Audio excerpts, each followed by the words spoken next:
with another monthly theme video. We are. I'm Jen. And I'm Jane. And we're SpielMill. And so the whole idea of this video is like, we love theme. Theme is our favorite thing in the whole wide world.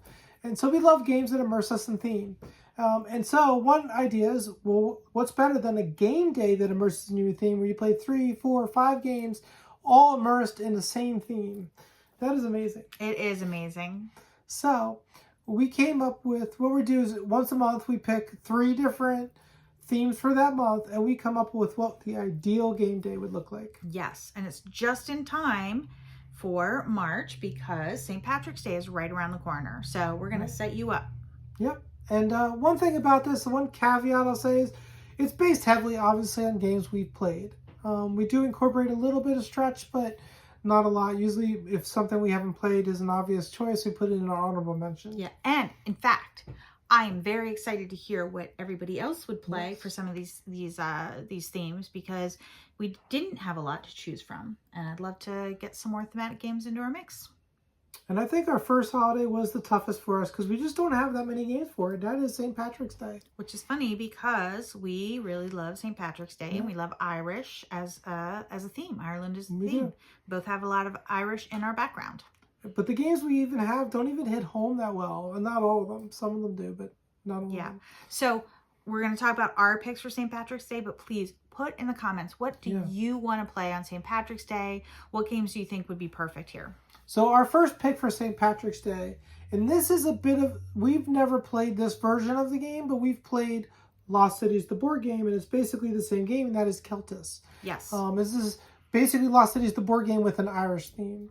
Yeah, and that's it's a great, we're going to start the day with that. It's kind of a lightish theme or lightish game. Lost Cities, the board game, is different from Lost Cities, the card game. But it has some similar mechanisms. And similar feel. It's about the similar weight. So that's a great place to start. Then we're going to move into something a little bit more heavy. And we're going to go with Irish Gauge from Amabel Holland. Yeah, Irish Gauge is a really good train game.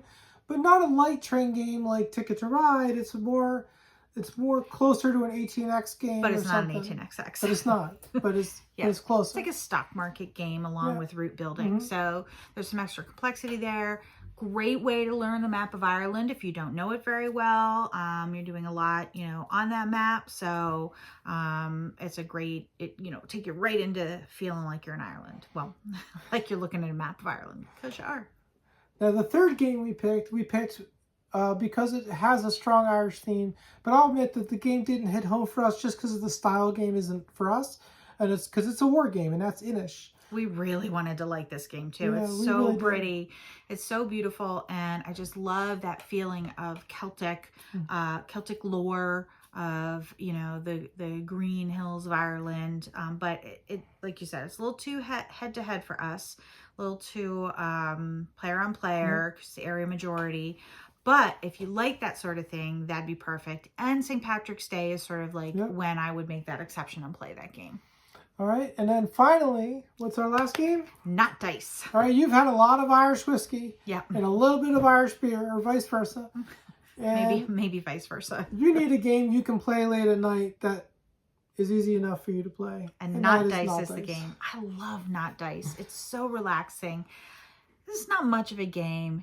Doesn't even matter. It's super pretty. It's super pretty Irish dice. You've got these beautiful green dice with Celtic knot pieces on them. So when you roll them, you can put them together and you can make a Celtic knot.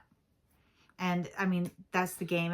There's some games in there like who's the first person who can. It's one of those games where you get the dice and there's a booklet with actually like 10 different games in it. So some of them are better than others.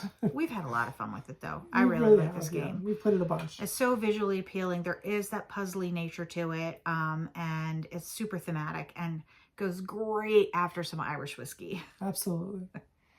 All right, and we have a ticket. We have a ticket to ride. We have 2 honorable mentions. Yes, we do. The first one is Ticket to Ride UK. Again, it's a map of Ireland, or at least part of it. So you're building your routes and you can head on over to Ireland. Yep. And the other one we wanted to mention is based on a book that's kind of, I think it's like a kid's book, but it's called Morn Quest. And it's, it's based on Irish folklore. So. Yep. And it's got nice minis, which I've actually painted. So we need to get that one off the shelf of shame. But Yeah. All right. Please let us know what you would play. We need to round out our Irish themed board games. We really do. Yeah.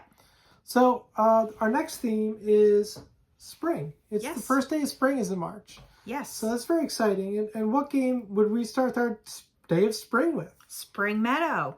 Oh. Who doesn't love Uwe?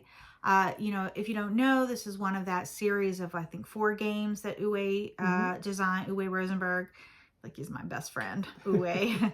Yo. Ooh. Anyway, so this is like the series of Cottage Garden, Spring Meadow. I can't remember what the summer and the fall one are called. I'm drawing a blank. Summer Cottage Garden is a summer one. I can't. No. There's a summer one. There's a different summer one. Is there? Yep. All right. Anyway. Okay. Anyway, so there's 4, and they're polyomino games. Patchwork kind of comes from the same framework as well of gameplay, and you kind of create these chain of polyomino pieces, and you draft pieces and play them.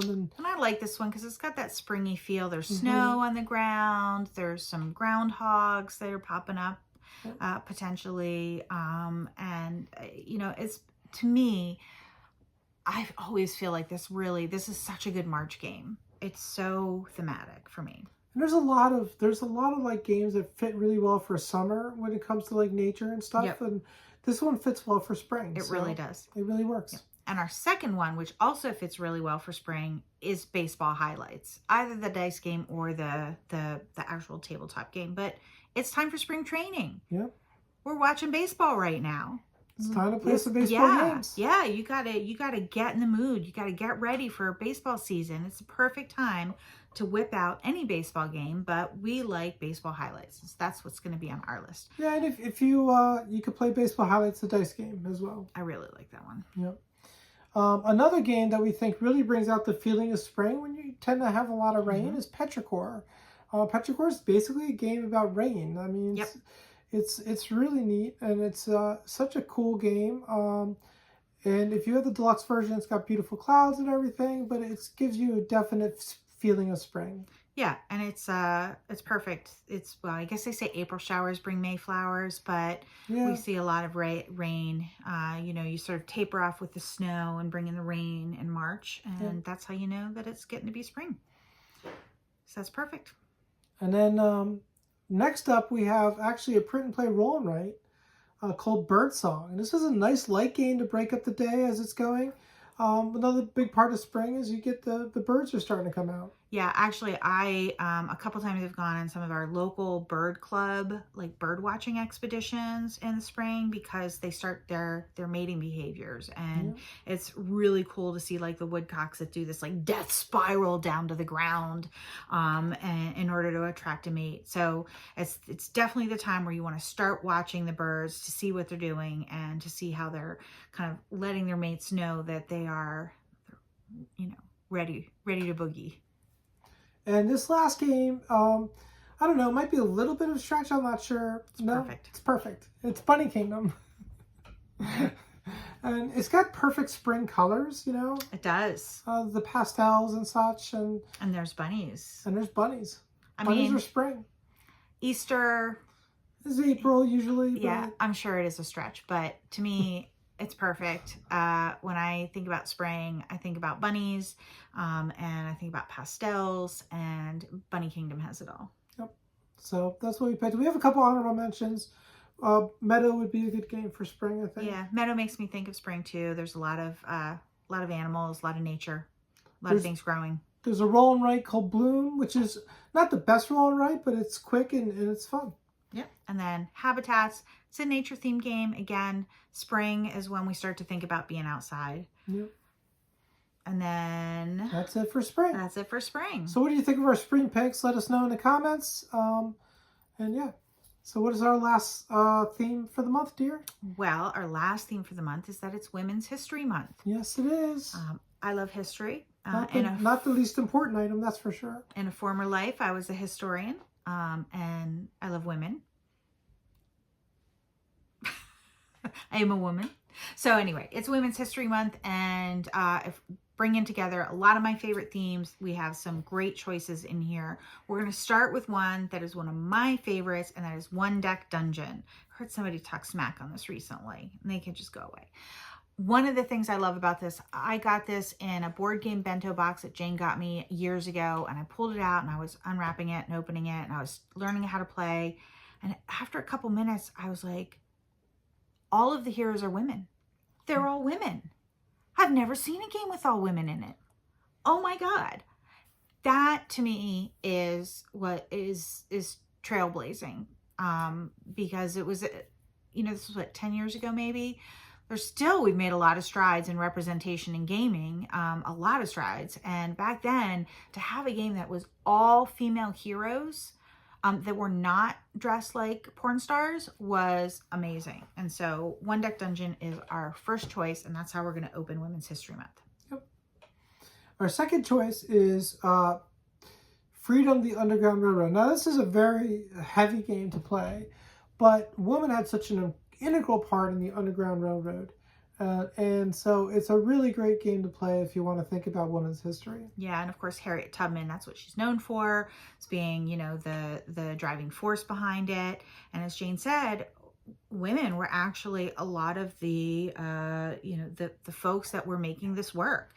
They would put out like quilts. They would have quilts that had design sewed into them to like indicate that this was a safe spot, for example. So it's very heavy, but it is honoring women who played a really, really important role in helping enslaved people get to freedom. And so I think it's appropriate to play that this month if you're up for it. If you're not, that's fine.